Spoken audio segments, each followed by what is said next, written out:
You know, for more than 50 years, the herbicide atrazine has been a mainstay to American farmers. And now we have this latest, newest research by a panel of leading economists and academics, which demonstrates the economic and the environmental benefits of atrazine in the corn, sorghum, and sugarcane industries. Let me introduce to you our panel that we have assembled to present this information for you. On my far right, Michael Owen, Professor of Agronomy, Associate Chair, Agronomy Department at Iowa State University. Michael, thank you for joining us.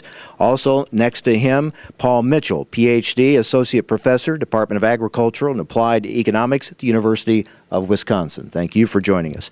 Now, on my far left, Richard Fawcett, Ph.D., President, Fawcett Consulting, former Professor of Agronomy at Iowa State University. Thank you, sir, for joining us. And right next to me is Don Corsi, Ph.D., Emeritech Professor of Public Policy Studies, Harris School, University of Chicago. Don, thank you for being with us as well. You will hear from our panelists a little bit later on. And let me also explain that if you have a question for any of our panelists today, you can email me, host@agritalk.com. That is agritalk.com, host@agritalk.com, and we'll pass along your question to one of our panelists.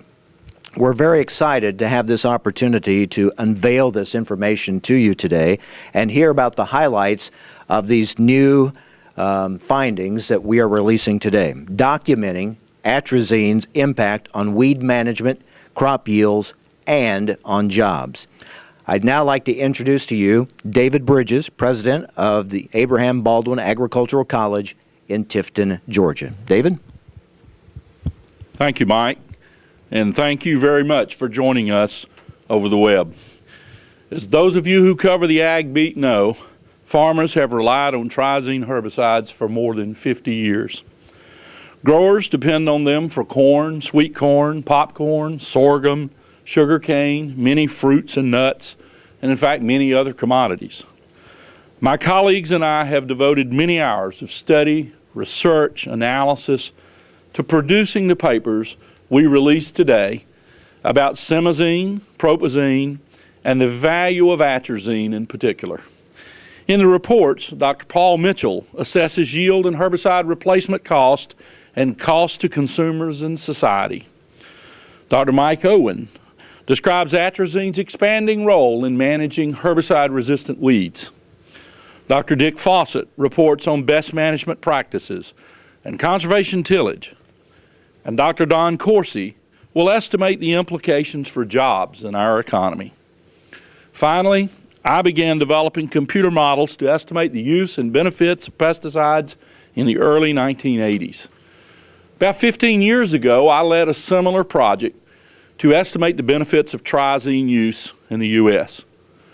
So I did not expect to be surprised by our results.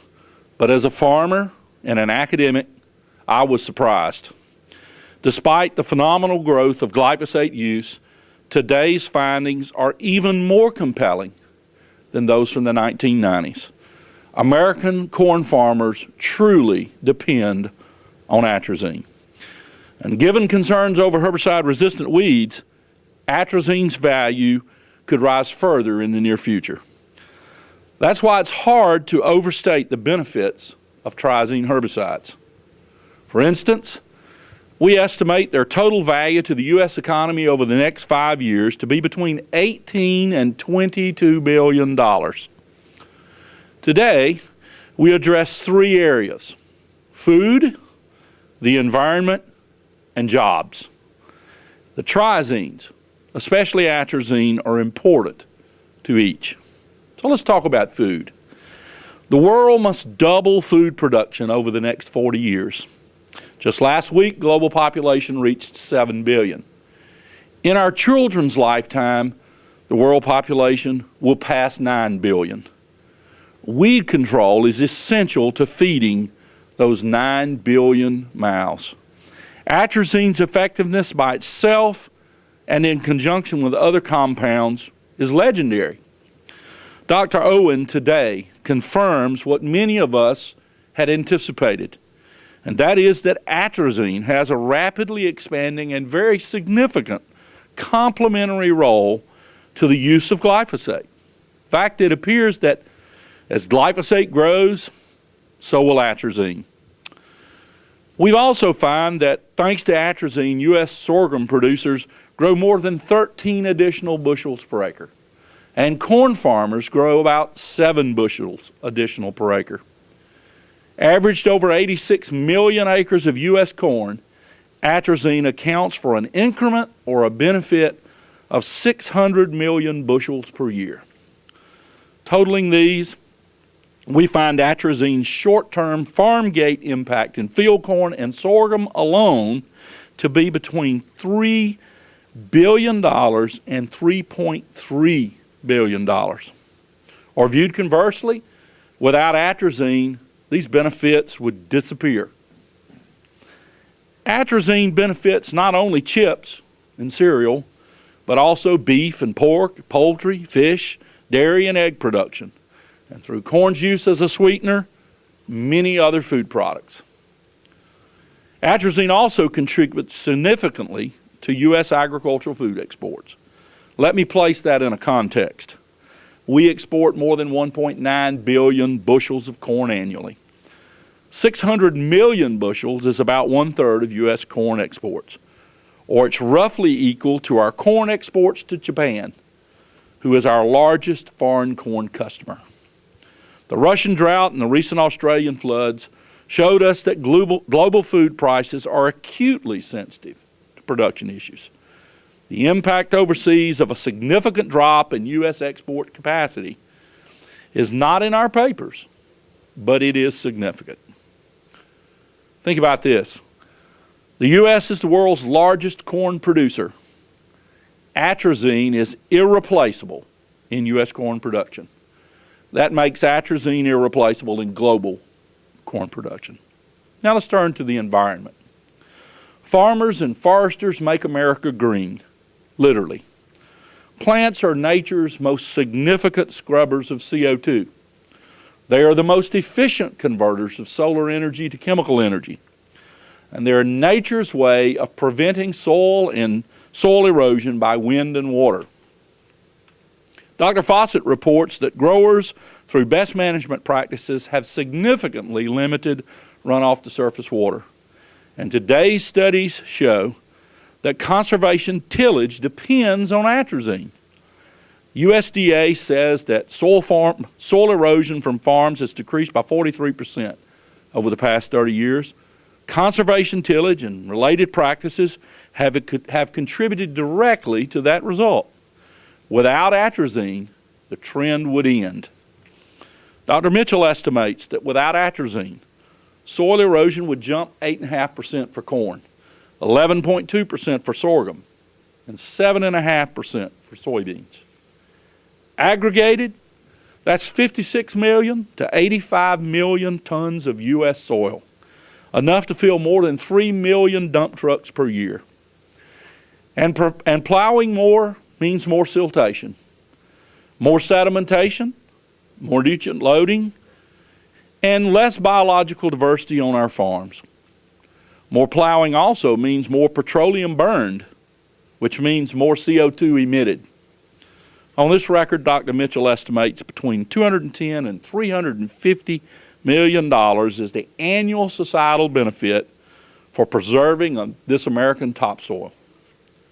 And finally, and maybe more importantly, jobs. In 2004, weeds cost Americans an estimated $20 billion, and costs have risen significantly since then. Atrazine is an off-patent product, one of the lowest cost alternatives for growers. Without it, weed control costs will rise even faster. CropLife America announced yesterday its socioeconomic impact report, and its results fit very well with ours. They found that crop protection added $166 billion to the U.S. economy and more than 1 million jobs. The triazines and atrazine share of that is significant. In 2010, Dr. Corsi estimated that 21,000 to 48,000 American jobs in corn production alone depend on atrazine.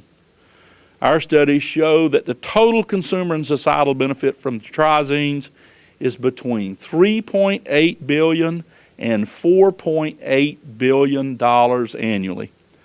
So in Dr. Coursey's view, this simply raises the floor. It raises the floor of his estimate to no less than 30,000 American jobs. As we close, let me say our studies show that atrazine and the trizines provide significant additional food production, environmental protection, and job creation. Beyond estimates and projections, each of us is very aware of the importance of and the desire for real-world validation. As it happens, the National Corn Growers Association provides a classic textbook example. The Corn Growers' annual corn yield competition drew more than 9,000 entrants from 2006 to 2009. These are truly America's best farmers competing against one another to produce the best crop. And 70% of those entrants used atrazine. They came from 39 states all over the country. And those users, 70% of them, produced 6.6 bushels more per acre than their farmer counterparts who did not use atrazine. Obviously, corn growers know more about growing corn than professors do. Professors study data. We've studied our data, and we have conclusive and definitive results. But the farmers' yield competition results gave equally definitive results. The long list of crops I recited at the start is no accident. The trizines, and particularly atrazine, produce proven results. Here's some of those results. 600 million additional bushels of corn. 30 years of continuous decline in soil erosion. $18 to $22 billion economic benefit over 5 years. And no less than 30,000 American jobs. We look forward to your questions. The papers are all posted. Mike, thank you, and back to you. All right, David, thank you very much. So that's quite an overview, touching on a lot of areas, showing the benefits and the impact of atrazine. Let me just say that the papers that David has been referring to are posted on our website, agritalk.com/atrazine. You can check them out there. And again, if you have a question for any of our panel members, you can email me now, host@agritalk.com. Now, David has referred to a lot of data, a lot of the research done by our panelists. We're going to get a chance to talk with each of them now specifically and get into some of these questions that you may still have. And we'll start with Professor Owen. Michael, let's talk about the role atrazine plays in controlling herbicide-resistant weeds, because we hear so much about the resistance issue. What role does atrazine play in controlling these weeds? Well, Mike, thank you for asking that question. And simply put, atrazine controls some of the most important herbicide-resistant, but more specifically, glyphosate-resistant weeds that our American farmers are currently trying to deal with. Given the unprecedented adoption of the glyphosate-resistant crops and the concomitant use of glyphosate-resistant weeds are increasing at an increasing rate across the Corn Belt, the Mississippi Delta, and the southeastern United States. Weeds such as common water hemp, Palmer pigweed, giant ragweed, and horseweed or mare's tail, and atrazine provides exceptional control of all of those weeds, thus providing incredible benefit, both economic benefit to the grower, but also benefits to the general public with regard to food productivity. So we're talking about a vital tool in fighting weeds. Without question, indeed. All right. Now, let me turn to my left, Dr. Richard Fawcett. I want to bring him into the discussion. Dr. Fawcett, how is atrazine, would you say, tied to environmental benefits? Because a lot of people, especially those beyond production agriculture, ask those questions, okay, what about impact on the environment? Well, atrazine helps farmers by helping them help the environment. Atrazine is a very important tool in conservation tillage, and over the years it's helped a lot of farmers make that transition from intensive conventional tillage to conservation tillage. It its good performance in high residue cropping systems gave those farmers the confidence that they could control weeds without tillage. And even today, it's still the preferred treatment by conservation tillage farmers and no-till farmers. That conservation tillage then, in turn, provides many environmental benefits. We know that it reduces soil erosion, it reduces the sedimentation in our streams and lakes, reduces fuel use and carbon emissions, it creates wildlife habitat, reduces runoff of nutrients and bacteria, and also importantly, it reduces runoff of herbicides.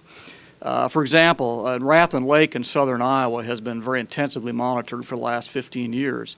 Over that 15-year period of time, herbicide concentrations in that lake have declined by 85%. We know that in small-scale controlled studies that we do at universities, we know there are many best management practices that work to reduce runoff. But we also have now very good real-world confirming of that with monitoring data. As farmers have adopted things like conservation tillage, conservation buffers, and some of the specific practices to reduce herbicide runoff, there really has been what I called an untold success story, where we have improved the environment and particularly improved water quality. You know, that's a good point. I think back to when the conservation movement was really getting started and farmers were making that move to conservation tillage. And as they considered it, one of the big concerns, of course, what about my weed control? What am I going to be able to do to control those weeds? So atrazine has been a big part in that movement towards conservation tillage that helps us get all these benefits from conservation tillage you just mentioned. That's right. If we go back to those early days of conservation tillage, the biggest worry farmers had was always weeds, if you asked them. And it was kind of a scary conversion. But they needed that confidence that they could control weeds with less tillage or no tillage, and atrazine gave that to them. Yeah. All right, let me go back over now to Professor Paul Mitchell. In your research, what stood out to you about the economic benefit of the trizines?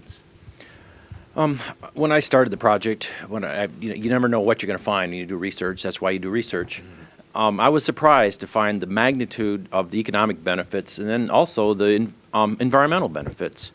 On the economic side, we've heard, 18 to $22 billion. That's a lot of money.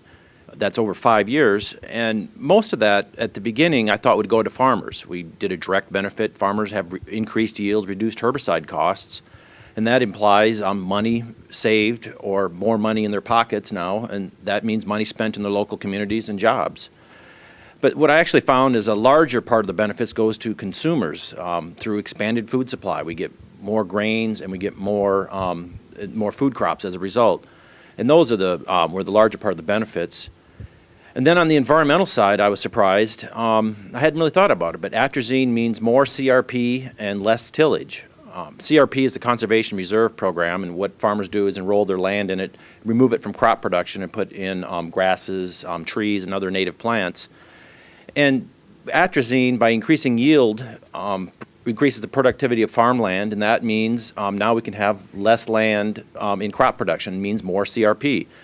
CRP has obvious benefits. It means less soil erosion, but you also get wildlife habitat, native pollinators habitat. You get recreational benefits from atrazine, such as bird watching, hunting. And then atrazine also means less tillage, and I hadn't really thought about that until I really looked at it, and Dick's research helped me see some of those connections. And then basically, when you have atrazine, you are much more confident as a farmer to adopt these systems, and that generates less soil erosion. But it also generates less fuel consumption. I did some estimates and worked with some of the USDA data, and it was 18 to 28 million less gallons of diesel fuel just by reducing tillage as a result of using atrazine.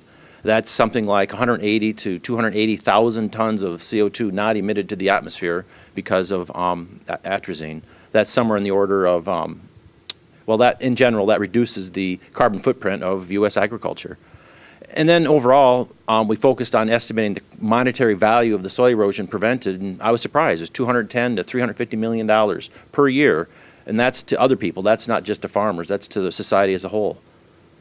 Let me follow up on that, because I think those are key points, because so often we hear that we are guilty in agriculture of just focusing on what is the impact, what are the benefits to the producers, and we oftentimes don't relate very well to the consumers, the benefits that they receive from whether it's a production practice or in this case a key product used by farmers. So those numbers that you pointed out, consumer benefits from atrazine use are significant. Indeed. Like I said, I was surprised. I hadn't really thought about it, but that's who really wins because you have expanded supplies of these of commodities in general. And we've seen high corn prices. Without atrazine, they'd be even higher.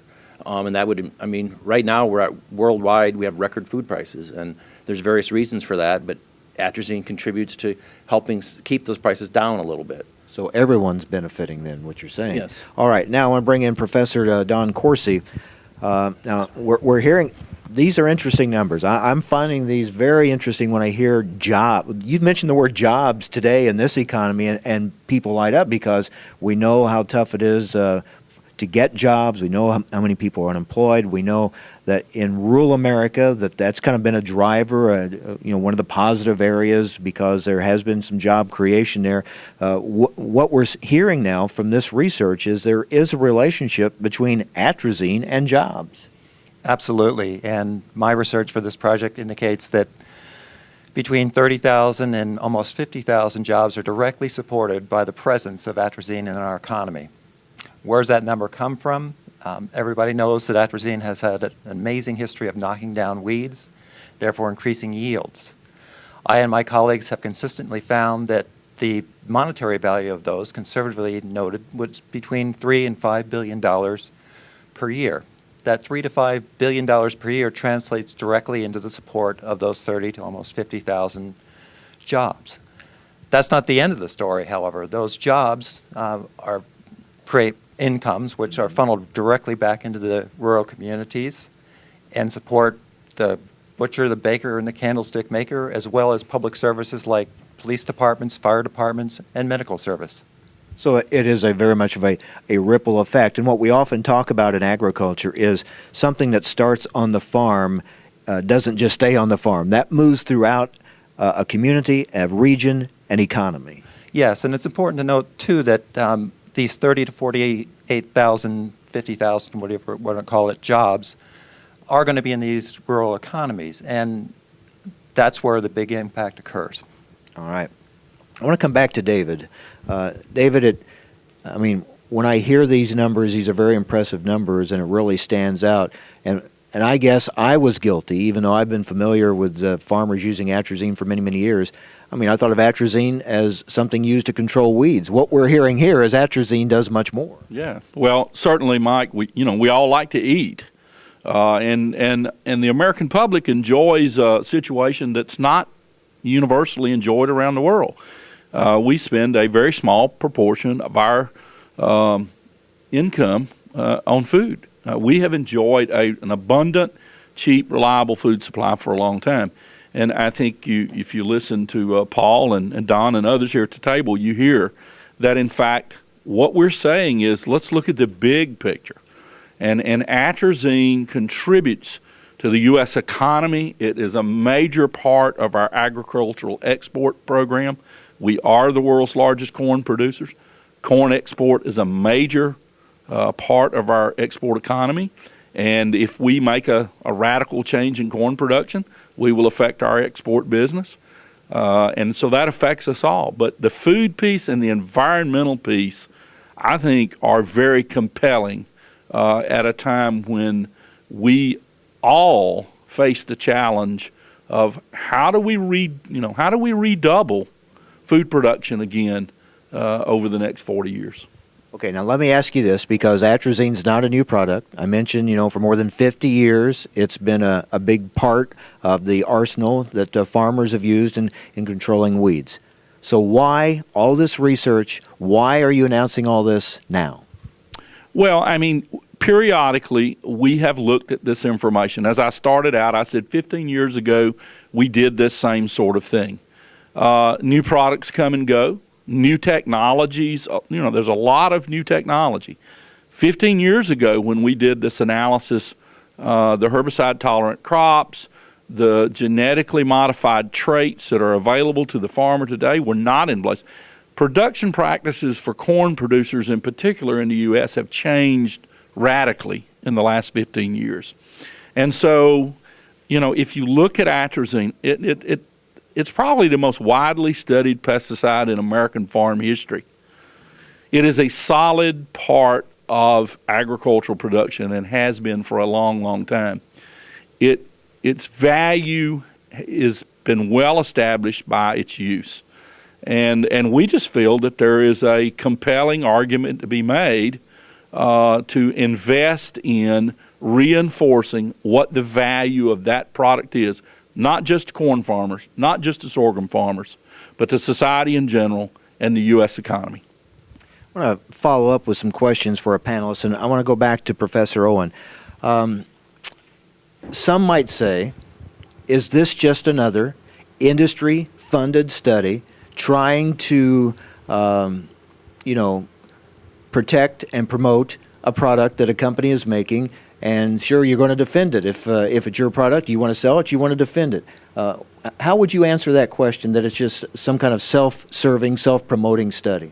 Well, I think David approached that very nicely when he said that after 15 years, given the fact that the surface, the face of agriculture has changed in an unprecedented fashion with the almost universal adoption of the glyphosate-resistant crops, essentially we are looking at a whole new scenario for weed management. And as a result of that, this needed a very objective, very detailed review of the available information.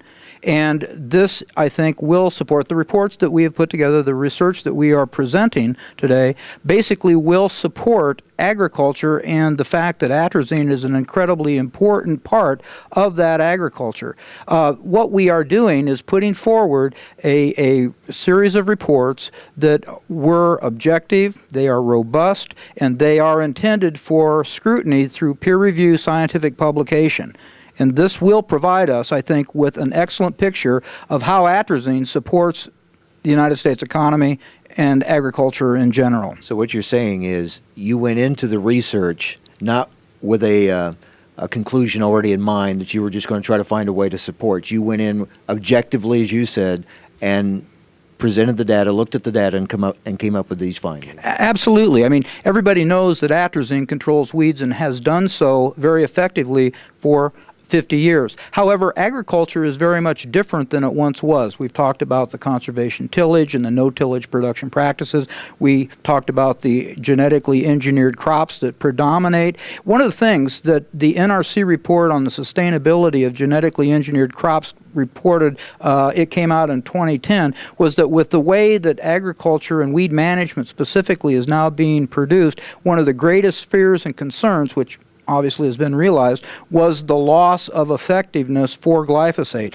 Atrazine provides the benefit to control those weeds that have been selected for resistance to glyphosate. We didn't, we knew this, but we didn't know exactly how it all fit together. We didn't know the economy, we didn't know the scale, and a lot of the other details were necessary. And this is why we have this objective, peer-reviewed report that will go forward. Don? I don't think any of us knew what we would find when we first started in on this project, but we all knew that one thing was true, and that is in 15 years, everything changes. Demand changes, supply changes, technology changes. As David pointed out, there are changes in the use of the actual seeds, the genetically modified organisms, which were not a big deal 15 years ago. And it was time to update that to get a handle on the effect of this important product on that changing environment. We also can't predict what will happen in the next 15 years. This is a very dynamic world of high technology that we all live in, and it's hard to keep track of it on a year-by-year basis, much less over 15 years. This next question I'll throw out to any of our panel members who want to address this, because I think I could hear somebody almost thinking aloud now or asking the question, okay, couldn't we just use something else instead of atrazine? I mean, surely we've developed something over these years. We have all this technology, scientific breakthroughs all the time. Why do we have to stay with atrazine? Is there anything to replace it? Well, I think one of the kind of surprising things in all this research is to show how that benefit from atrazine, the yield benefit, is still there today like it was 15 years ago, despite the introduction of a number of new active ingredients despite new technologies like herbicide-resistant crops. And what it kind of boils down to is that really all these new active ingredients, they all have weaknesses. They need help, and atrazine helps really almost all those products look better. One of the first things you see when a new herbicide comes on the market is that it's either labeled for a combination with atrazine or probably put together with atrazine in a package mix. It doesn't take a lot of atrazine to make a lot of herbicides look better. So it still has that place, still helps all those technologies work better.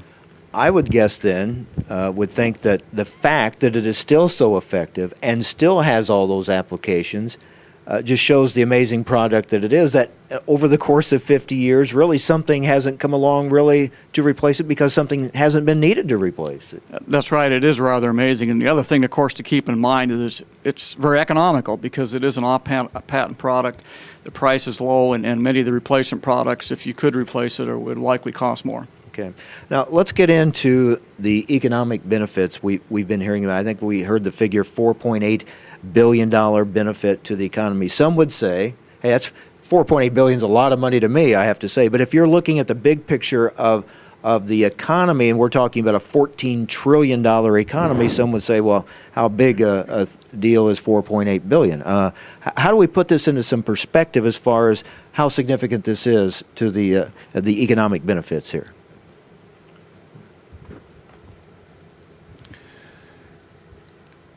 If you talk about these dollar figures and translate them to jobs, it's, again, between 30 and 50,000 jobs.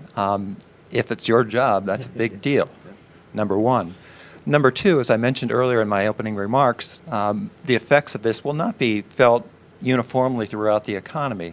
And indeed, these smaller rural communities will be hit hard. And we're talking about moving unemployment rates an additional 10% more in many of these communities. That seems to be a quite serious number to me. Let's come back over here. I want to talk about if we lost the use of atrazine, what impact would that have? What effect would consumers see from that? Without atrazine, you would see a decrease in yields, and so we'd have to increase corn production just to maintain the same, or corn acres just to maintain the same corn production. You would see a price increase, and that's how the market would tell everyone, you need to plant more corn because you're getting less corn per acre, you need to plant more corn acres. I was surprised to come up with a million more acres of corn would go in as a result of not having atrazine.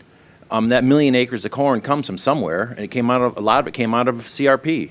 It wasn't, and sorghum. Sorghum acres go down because sorghum is really dependent on atrazine compared to corn. And the CRP acres reduced 625,000 to 850,000 acres less of CRP because of if we took atrazine out of the picture.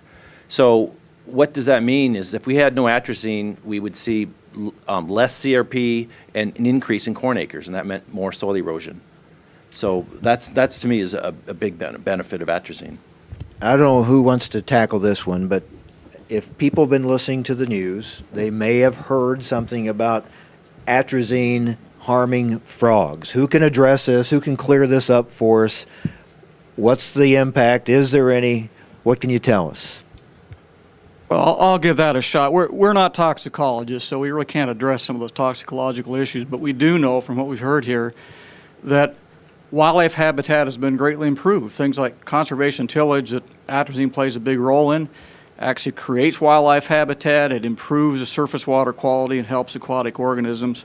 And what Paul mentioned about the CRP, we have more acres of CRP. We don't have to use all of our acres to produce crops because of the greater productivity we have. Without atrazine, we might have to be putting row crops in some of that conservation tillage areas. I was just thinking, when I was a kid growing up on the farm in eastern Iowa, I wouldn't have dreamed to see coyotes or otters or wild turkeys or even deer on our farm. Today, the wildlife is back, and farmers all know that. We've seen this tremendous change. And it's because we've changed the management on our farms, we have more habitat, partly due to things like just conservation tillage or partly due to that CRP, and atrazine has really played a role in allowing that to happen. Yeah, the other thing, and I think Dick has hit upon a very important point with regard to conservation tillage and the environmental benefits that atrazine directly creates for conservation tillage, water quality, lack of sedimentation and things like that. This is all attributable to the strong support that atrazine provides in no-till and conservation tillage systems, which have increased dramatically over the life of this product. David, as we go to wrap this up now, I hope this information, if it doesn't, at least hopefully will go a long ways towards answering the question, why is atrazine important, whether it's to a farmer, which is obvious in their farming operation, or maybe not as obvious, but hopefully now is more clear, why is it important to consumers? Yeah. Well, we highlighted the three big points that, the economy, the effect it has on the overall economy, exports, agricultural exports, jobs, and we've talked about the environment. But for the farm community, it also means, this is a product that has been used very consistently now for 50 years. It's interesting. I said a few years ago in a press conference that, much of the agricultural chemical industry of the world has focused its efforts for 50 plus years to try to find an atrazine alternative. And all sorts of new products have come and gone and what have you. The fact is, and this was the part that really surprised me, the thing that really hit me in this, is that over the last 15 years, we've had this rapid adoption of the use of herbicide-tolerant crops, namely glyphosate-resistant corn. And that technology has just boomed. But the percentage of acres treated with atrazine has only declined very slightly. And in fact, 50% of the corn acreage that's treated with glyphosate is also treated with atrazine. It's hard to just pull something that is become a fixed part of the production system of so many people. You have to ask yourself the intuitive question at the end of the day. Is it really possible that this many people get this wrong? 70% of the best corn farmers in America who entered the National Corn Growers Contest used atrazine. Is it coincidental that they have the higher yields of the group? I don't think so. And so I think it has become such an integral part of U.S. corn production, and we are the world's leader in corn production. I don't know how you take something like that out without in creating a situation of uncertainty that will have really effects way beyond what we've tried to look at. We've tried to look at the obvious things. What about the things that are not so obvious to us that we haven't looked at?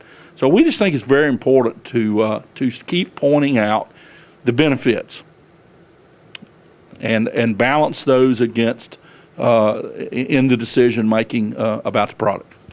Well, I think you've given us a lot to think about. I want to again thank our panel, and let me go again and introduce each of them. Michael Owen, Ph.D., Professor of Agronomy, Associate Chair, Agronomy Department at Iowa State University. Paul Mitchell, Ph.D., Associate Professor, Department of Agriculture and Applied Economics, University of Wisconsin. Also with us, Richard Fawcett, President, Fawcett Consulting, former Professor of Agronomy, Iowa State University, and Don Corsi, Ph.D., Emeritech Professor of Public Policy Studies, Harris School, University of Chicago.